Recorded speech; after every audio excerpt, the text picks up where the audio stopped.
আসসালামু আলাইকুম। প্রিয় দর্শক, যে যেখান থেকে আমার ভিডিওটা রেগুলার দেখেন, সবাইকে আন্তরিক শুভেচ্ছা ভালোবাসা রইল। তো প্রিয় দর্শক, আজকে আপনারা জানেন যে আমি কোনো ভিডিও আপলোড করতে পারি নাই, স্পেশালি রসুন, পাট বা অন্য কিছু কোনো ভিডিওটা আমি আপলোড করতে পারি নাই। কারণটা, আমার স্কুলে আজকে সকাল থেকে শুরু করে এখন অবধি পর্যন্ত ব্যস্ততা রয়ে মানে অনেক ব্যস্ততা আছে, এক কথা বলতে পারি। আর হচ্ছে আমাদের মেধাবৃত্তি শুক্রবারে আমাদের পরীক্ষাটা হবে, যার জন্য প্রচুর কাজ ছিল, এর জন্য কোনো ভিডিও আমি আপলোড করতে পারি নাই। সো আন্তরিকভাবে দুঃখিত। তো আজকে রসুনের খবর আমি কোনোভাবে পাই নাই, অনেকেই কল করেছি, বাট সেভাবে পাই নাই। তবে আমার মতে হয়তো 8,500 থেকে 9,000 সর্বোচ্চ যেতে পারে, এটাই।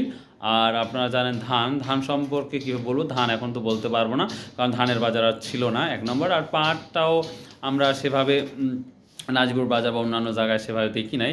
তো পাট বরাবর যেটা আছে 3700 থেকে 3900 সর্বোচ্চ যেটা লক্ষ্য করা যাচ্ছে বা যায়। তো দেখা যায় কালকে আমি নাজিরপুর বাজার সকালে যাব ইনশাল্লাহ। ধান, পাট, রসুন এভরিথিং সব কিছু আপনাদের জানাবো যে কি অবস্থা যাচ্ছে। So if you like this video, subscribe, share and comments, don't mind.